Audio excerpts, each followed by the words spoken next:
देख रहे हैं भारत एक्सप्रेस और मैं हूं आपके साथ हेम कुमार तिवारी। 2023 का चुनावी बिगुल बज चुका है और ऐसी में राजनीतिक गलियारों में हलचल तेज हो गई है। आज हम श्योपुर जिले की विजयपुर विधानसभा क्रमांक 2 में मौजूद हैं और मेरे साथ जो भारतीय जनता पार्टी की टिकट की दौड़ में हैं बीके शर्मा मेरे साथ मौजूद हैं। इनसे खास बातचीत करेंगे। सर, आपका भारत एक्सप्रेस में स्वागत है। बहुत बहुत धन्यवाद हेम कुमार जी। आप 2023 का जो चुनावी बिगुल है वो बज चुका है और ऐसे में राजनीतिक गलियारों में हलचल तेज हो गई है। आपकी लगातार सक्रियता दिखाई दे रही है क्षेत्र में। आपको कहीं से इशारा हो गया टिकट के लिए? देखिए हेम जी, हमारे यहाँ इशारा नहीं होता, हमारा वरिष्ठ नेतृत्व तय करता है। रहा सवाल सक्रियता का, तो मैं लगातार कई सालों से सक्रिय हूँ, कई सालों से लोगों के बीच में रह के काम कर रहा हूँ। मैं सिर्फ भारतीय जनता पार्टी का कार्यकर्ता हूँ। भारतीय जनता पार्टी जो मुझे आदेश करेगी, मेरी पार्टी का जैसा आदेश होगा, जिसका नाम वो तय करेंगी, उसके लिए हम सब काम करेंगे। मैं भी अपने दावेदारी रखूँगा, मैंने रखी भी है। पार्टी का जैसा जो है निर्णय होगा उसके हिसाब से काम करेंगे। आपने दावेदारी पेश की है, लगातार आप क्षेत्र में सक्रिय हैं। ऐसे में हाल ही में प्रदेश के मुख्यमंत्री शिवराज सिंह चौहान का दौरा हुआ था विजयपुर में, आपकी लगातार सक्रियता वहाँ पर भी नजर आई। तो आप किन किन मुद्दों को लेकर क्षेत्र में भ्रमण कर रहे हैं और क्षेत्र में जा रहे हैं? देखिए, हमारे मुद्दे तो उनके होते हैं जिनके पास कोई मटेरियल नहीं होता।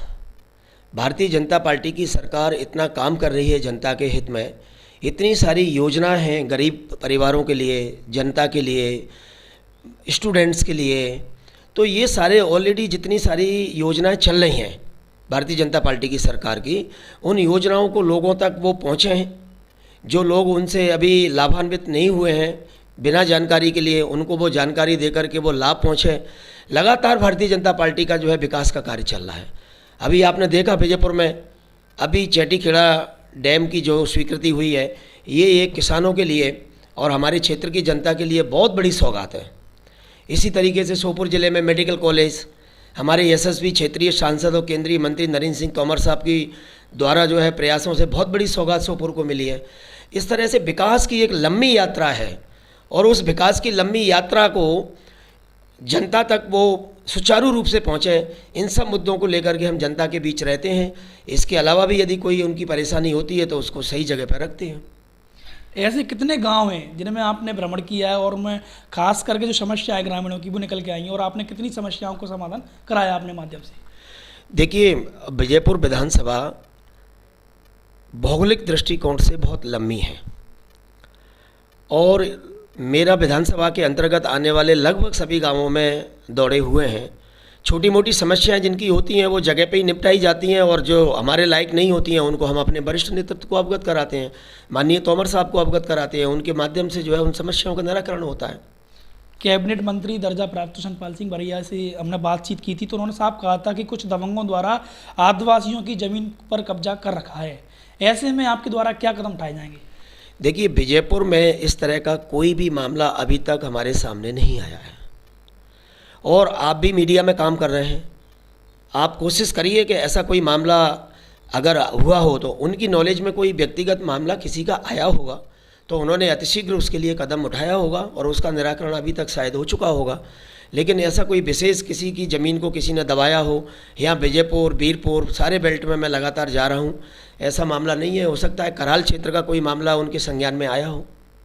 ऐसे में प्रधानमंत्री आवास योजना चल रही है तो कई गाँव में हम जाके देखे हैं कि वहाँ कच्चे मकान में अभी भी लोग रह रहे हैं।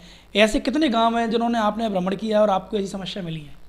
देखिए, प्रधानमंत्री आवास योजना के अंतर्गत श्योपुर जिले को विशेष रूप से माननीय तोमर साहब के प्रयास से एक अतिरिक्त आवास मंजूर कराए गए थे और उसके तहत वो प्रक्रिया चल रही है। जितने लोग लाभान्वित नहीं हुए हैं, जो बचे हैं, वो मुझे लगता है कि 1 साल के अंतर्गत जो है कंप्लीट हो जाएगा, कोई भी बिना आवास के नहीं रहेगा।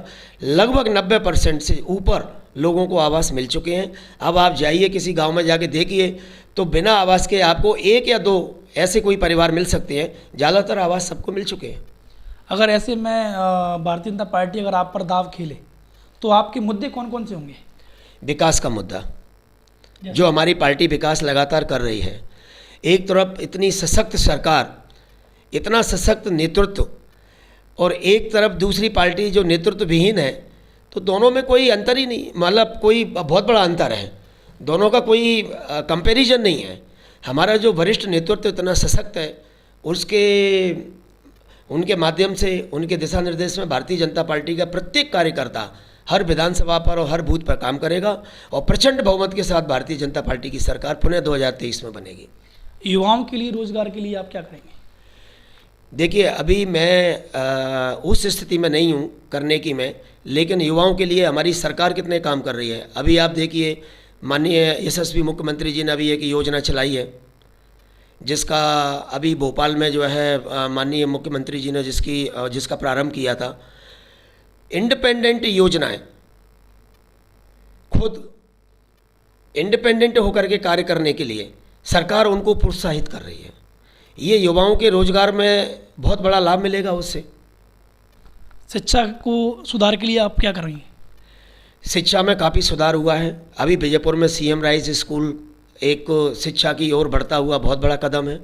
और यदि मुझे भारतीय जनता पार्टी अपना प्रत्याशी बनाती है और जीत के आता हूं, और यदि मुझे अवसर मिलता है विजयपुर की जनता की सेवा करने का, तो शिक्षा के क्षेत्र में बहुत सारा काम और करने को है, जिससे लोगों को लाभ मिले। जैसे कि विजयपुर में एक सामुदायिक स्वास्थ्य केंद्र भवन है, भवन में महिला चिकित्सा अभी तक उपलब्ध नहीं है। उस महिला चिकित्सक के लिए आप क्या कदम उठाएंगे, क्या करेंगे? अभी पिछली बार माननीय केंद्रीय मंत्री हमारे नेता यशस्वी नरेंद्र सिंह तोमर साहब आए थे, ये बात हमने उनको अवगत कराई थी। अभी उनके संज्ञान में लाए हैं एक महिला चिकित्सक की बात, और स्पेशलिस्ट चिकित्सक आने वाले समय में विजयपुर को मिले। ये दोनों बातें उनके संज्ञान में आ गई हैं। बहुत जल्दी ही इसकी सुविधा विजयपुर को प्राप्त होगी। तो आप ऐसे में 2023 का जो चुनावी बिगुल है उसमें तैयारी आपकी तेज हो गई है, ऐसे में आपको कितनी कठिनाइयों का सामना करना पड़ रहा है? किसी भी प्रकार की कोई कठिनाई नहीं है। भारतीय जनता पार्टी का प्रत्येक कार्यकर्ता चुनाव के लिए तैयार है। हाल ही में जो वर्तमान विधायक हैं सीताराम माधवासी, उनका लगातार विरोध देखा जा रहा है क्षेत्र में, और जो जनता है वो साफ कह रही है कि जो भारतीय जनता पार्टी के विधायक हैं सीताराम माधवासी, वो लगातार क्षेत्र में घूम नहीं रहे हैं और जनता के बीच में नहीं पहुंच रहे। ऐसे विधायक काम क्या करेंगे? तो आपका क्या कहना है? देखिए, जब कोई जनप्रतिनिधि बनता है, विधायक बनता है, तो लोगों की अपेक्षाएं बहुत होती हैं। विधायक जी ने बहुत काम किए हैं, लगातार सक्रिय हैं। अब किसी का कोई व्यक्तिगत काम नहीं हुआ होगा, उसको कोई व्यक्तिगत नाराज़गी हो सकती है, बाकी ऐसा कोई मामला नहीं आया है जिससे विधायक महोदय के प्रति कोई नाराज़गी हो। विधायक जी जनता में काम कर रहे हैं, सक्रिय हैं, किसी की कोई नाराज़गी नहीं है। तो बिल्कुल साफ कहा है इन्होंने। और ये थे मेरे साथ हाई कोर्ट के वकील एडवोकेट बीके शर्मा जी। इनका साफ कहना है कि अगर मुझे टिकट मिलता है तो मैं लगातार विकास की गंगा बहा दूंगा और विजयपुर विधानसभा क्षेत्र में एक नई पहचान बना दूंगा। भारत एक्सप्रेस के लिए श्योपुर से